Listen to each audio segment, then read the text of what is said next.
Welcome back to clean news MP. चलिए देखते हैं मध्य प्रदेश की 25 फटाफट बड़ी खबरों को। इससे पहले आप न्यूज को कहां से देख रहे हैं हमें कमेंट में बताना बिल्कुल ना भूलें।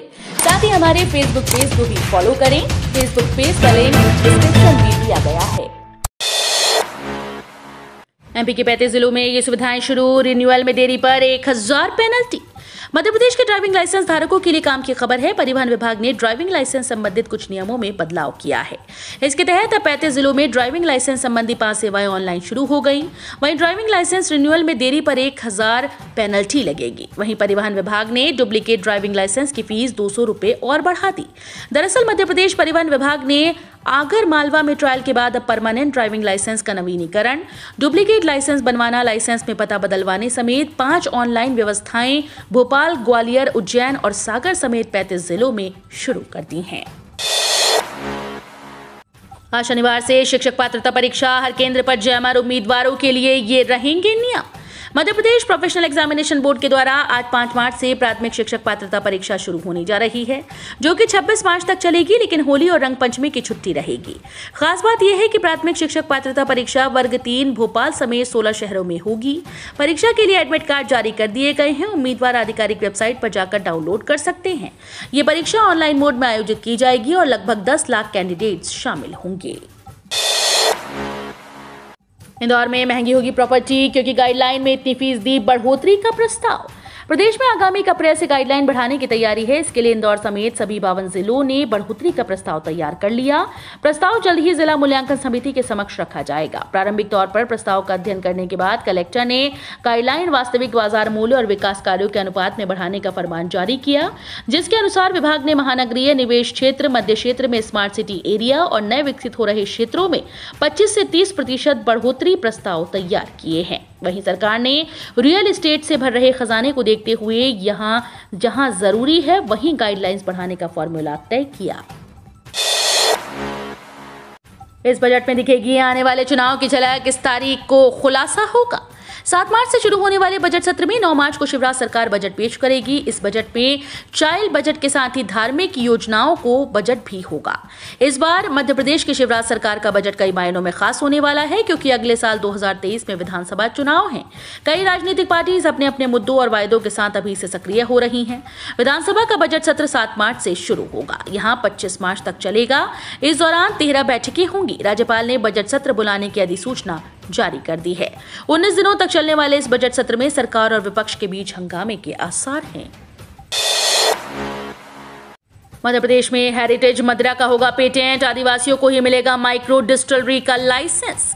महुआ के फूल से बनने वाली शराब के लिए सरकार हेरिटेज मदिरा नीति लाएगी। इसमें शराब बनाने का लाइसेंस आदिवासी व्यक्ति या समूह को दिया जाएगा। माइक्रो डिस्टिलरी भी आदिवासी विकास खंड में ही लगानी होगी। यहाँ बनने वाली शराब की बिक्री या तो निर्माता स्वयं कर सकेगा या फिर इसके लिए अलग से काउंटर खोले जाएंगे। उपार्जन केंद्रों पर लगेगी उपज को साफ करने वाली मशीनें। गेहूं, धान, चना या अन्य प्रकार की उपज की गुणवत्ता को लेकर अब किसान को परेशान नहीं किया जा सकेगा। इस समस्या से निपटने के लिए शासन की ओर से पीपीपी के आधार पर साफ सफाई और उड़ाई की मशीनें लगवाई जाने की योजना है। इस दिशा में बाकायदा निविदा का प्रारूप तैयार हो चुका है। 7 मार्च को ई टेंडर के माध्यम से निविदा निकाली जाएगी।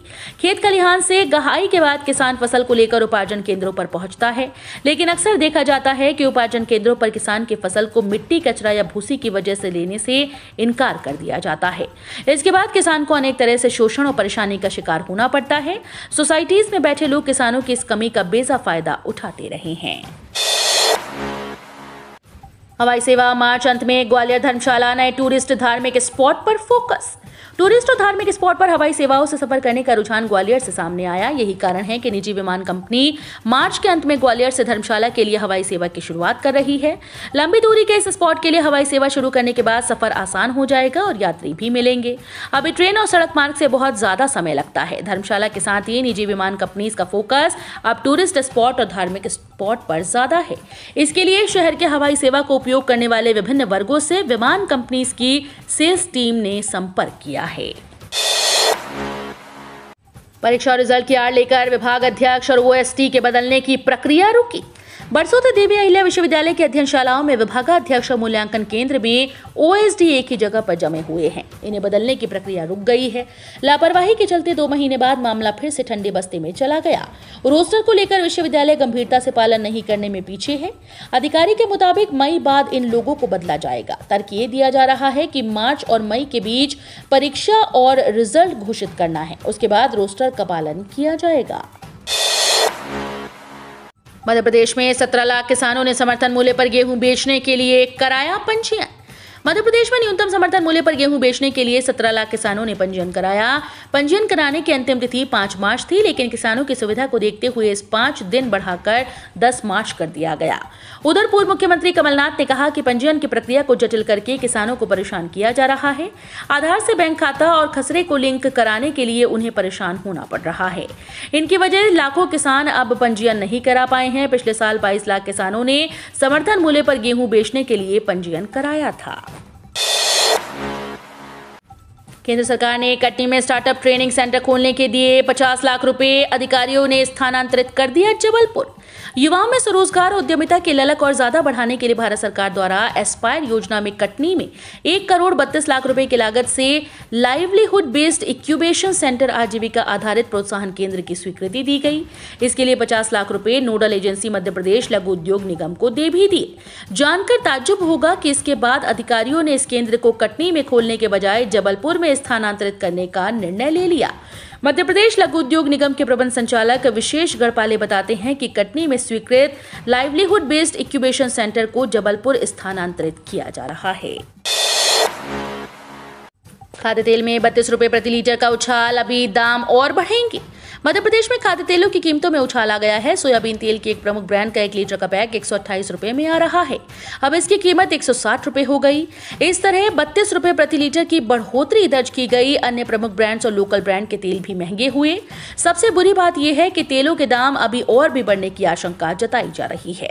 रूस यूक्रेन वार के असर के साथ ही पाम ऑयल का आयात घटना भी इसकी एक वजह बताया जा रहा है। प्रदेश की राजधानी भोपाल और तेलों की प्रमुख मंडी इंदौर में जहां प्रमुख ब्रांड्स 150 रुपए प्रति लीटर के भाव में बिक रहे हैं, वहीं लोकल ब्रांड भी 25 से 28 रुपए प्रति लीटर महंगा हो गया है। एमपी से होकर जाने वाली ये ट्रेन 10 मार्च तक रद्द। इन ट्रेन में लगेंगे अतिरिक्त कोच। रेल यात्री कृपया ध्यान दें, मध्य प्रदेश के रेल यात्रियों के लिए काम की खबर है। घर से निकलने से पहले ट्रेन की ताजा अपडेट चेक कर लें। रेलवे ट्रैक पर नॉन इंटरलॉकिंग का काम होने के चलते पश्चिम मध्य रेल जोन ने कई ट्रेन को रद्द कर दिया। वहीं कई ट्रेन में यात्रियों की सुविधा को देखते हुए अतिरिक्त कोच लगाए जा रहे हैं। इसके अलावा पमरे के लगभग 55 ट्रेन में लगने वाली जनरल कोच में जल्द जनरल टिकट की सुविधा मिलेगी।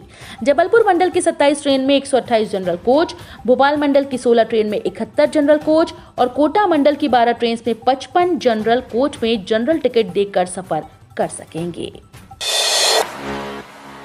एमपी में चुनावी तैयारियों में जुटी शिवराज सरकार। रोड मैप बनाने समितियां बनाई। 26-27 को कान्हा में चिंतन बैठक।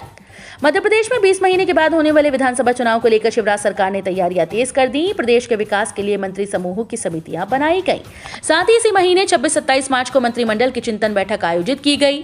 मध्य प्रदेश की शिवराज सरकार का कार्यकाल अब पौने 2 साल बचा है और चुनाव कार्यक्रम घोषित होने के बाद आचार संहिता लागू होने के पहले तक का समय सरकार के पास बचा है। मध्य प्रदेश आपदा में अफसर तलाशने के आरोप पर भाजपा का कांग्रेस पर हमला। मुर्दों से बात करने वाली पार्टी कांग्रेस। यूक्रेन में फंसे बच्चों को वतन वापस लाने में चल रही राजनीतिक बयानबाजी के बीच कांग्रेस की आपदा में अफसर तलाशने के आरोपों पर भाजपा नेता और गृह मंत्री नरोत्तम मिश्रा ने निशाना साधा।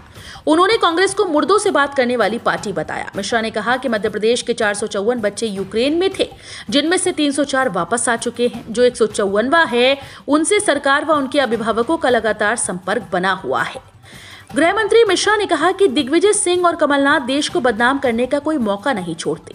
कभी वे सेना तो कभी ईवीएम और न्यायालय पर सवाल उठाते हैं। उन्होंने कांग्रेस से केदारनाथ हादसे पर जवाब मांगा और कहा कि आज तक केदारनाथ हादसे के 5000 लोग लापता हैं।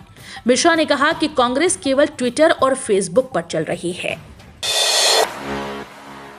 भारत में पहली बार होगा G20 समिट का आयोजन। स्वच्छ इंदौर को मिल सकता है मौका। देश में पहली बार G20 लीडर समिट को होस्ट करने की तैयारी शुरू हो गई। इस बीच सामने आया है कि समिट का आयोजन देश के सबसे साफ शहर इंदौर में हो सकता है।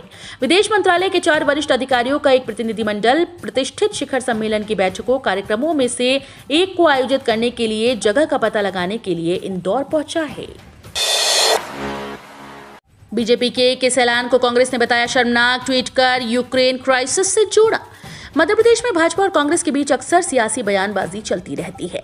एक बार फिर ऐसा ही हुआ जब भाजपा ने मध्य प्रदेश के मुख्यमंत्री शिवराज सिंह का जन्मदिन मनाए जाने का ऐलान किया। भाजपा के इस ऐलान को यूक्रेन क्राइसिस से जोड़ते हुए कांग्रेस नेता ने ट्वीट किया कि एक तरफ हजारों बच्चे यूक्रेन में फंसे हैं, ऐसे समय में शिवराज सिंह का जन्मदिन मनाने का ऐलान करना शर्मनाक है। वीडी शर्मा ने कही थी ये बात। असल में मध्य प्रदेश के मुख्यमंत्री शिवराज सिंह का जन्मदिन आज 5 मार्च को मनाया जाता है। इसको लेकर मध्य प्रदेश भाजपा के प्रदेश अध्यक्ष वीडी शर्मा आज प्रेस कॉन्फ्रेंस कर रहे थे। अगले साल से एमबीबीएस स्टूडेंट्स के लिए बदल जाएंगे नियम। लाइसेंस के लिए पास करनी होगी ये परीक्षा। ये तो साफ है कि भारत में मेडिकल की बेहद कम सीट्स और महंगाई पढ़ाई के चलते ये स्टूडेंट्स यूक्रेन, रूस और चीन जैसे देशों में एमबीबीएस करने जाते हैं। लेकिन भारत में डॉक्टरी करने का लाइसेंस हासिल करने के लिए इन छात्रों को फॉरेन मेडिकल ग्रेजुएट्स एग्जामिनेशन देना होता है, जिसे पास कर पाना काफी कठिन होता है। हालांकि अगले साल से इन छात्रों को इस परीक्षा की जगह भारतीय एमबीबीएस छात्रों के साथ नेक्स्ट नाम की परीक्षा देनी होगी। जी हाँ, भारत सरकार का प्लान अगले साल से नेक्स्ट परीक्षा शुरू करने का है। 2022 में बढ़ेगा कर्मचारियों का वेतन। सैलरी में होगी औसतन 9.1% की वृद्धि। निजी कंपनीज में नौकरी करने वाले कर्मचारियों के लिए अच्छी खबर सामने आई। कर्मचारियों की सैलरी में बम्पर उछाल देखने को मिल सकता है।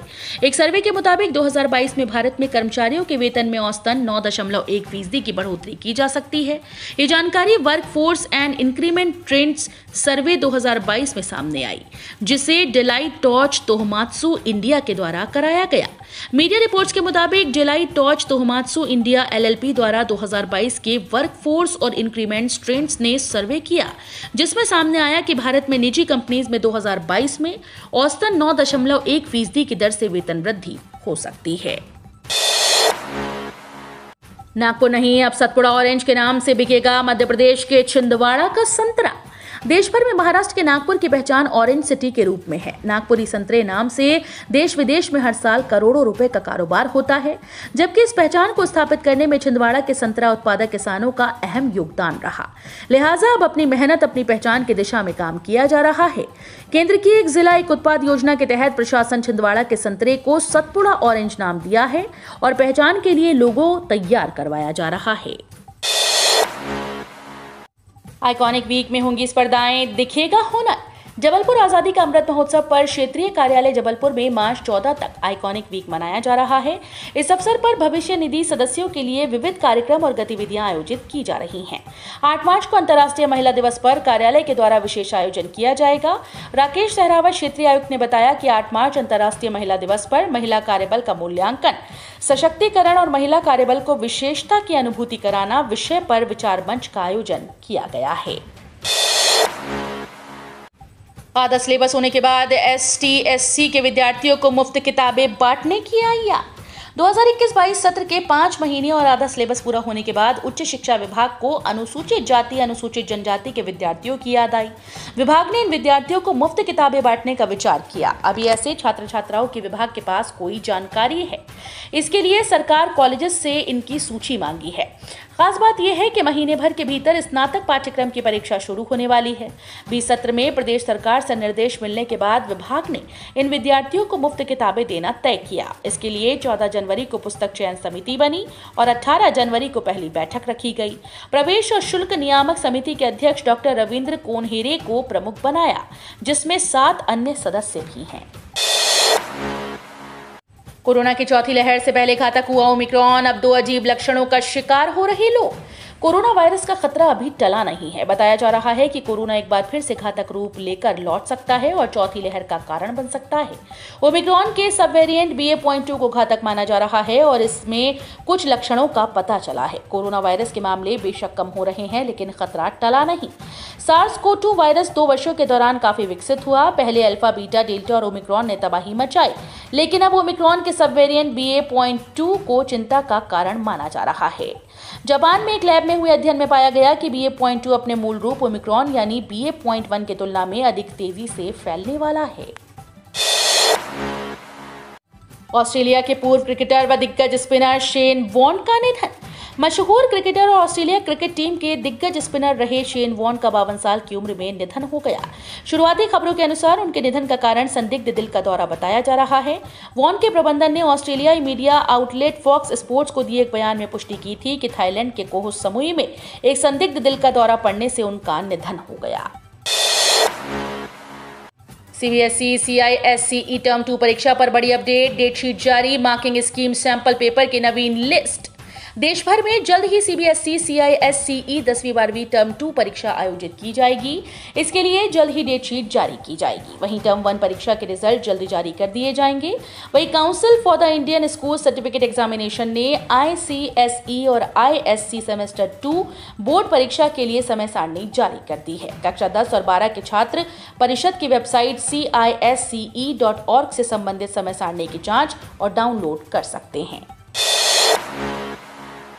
केंद्र सरकार ने MP को दी बड़ी सौगात, 1289 करोड़ रुपए की राशि आवंटित, ग्रामीण क्षेत्रों को मिलेगा लाभ। देश की मोदी सरकार ने मध्य प्रदेश को बड़ी सौगात दी। दरअसल केंद्र सरकार द्वारा मध्य प्रदेश को जल जीवन मिशन के अंतर्गत 1289 करोड़ 20 लाख रुपए का आवंटन कर दिया गया। सीएम शिवराज ने PM मोदी और केंद्रीय जल शक्ति मंत्री गजेंद्र सिंह शेखावत का आभार व्यक्त किया। तो ये थी आज की 25 फटाफट बड़ी खबरें। अगर आपको न्यूज पसंद आई हो तो वीडियो को लाइक और शेयर जरूर करें। धन्यवाद।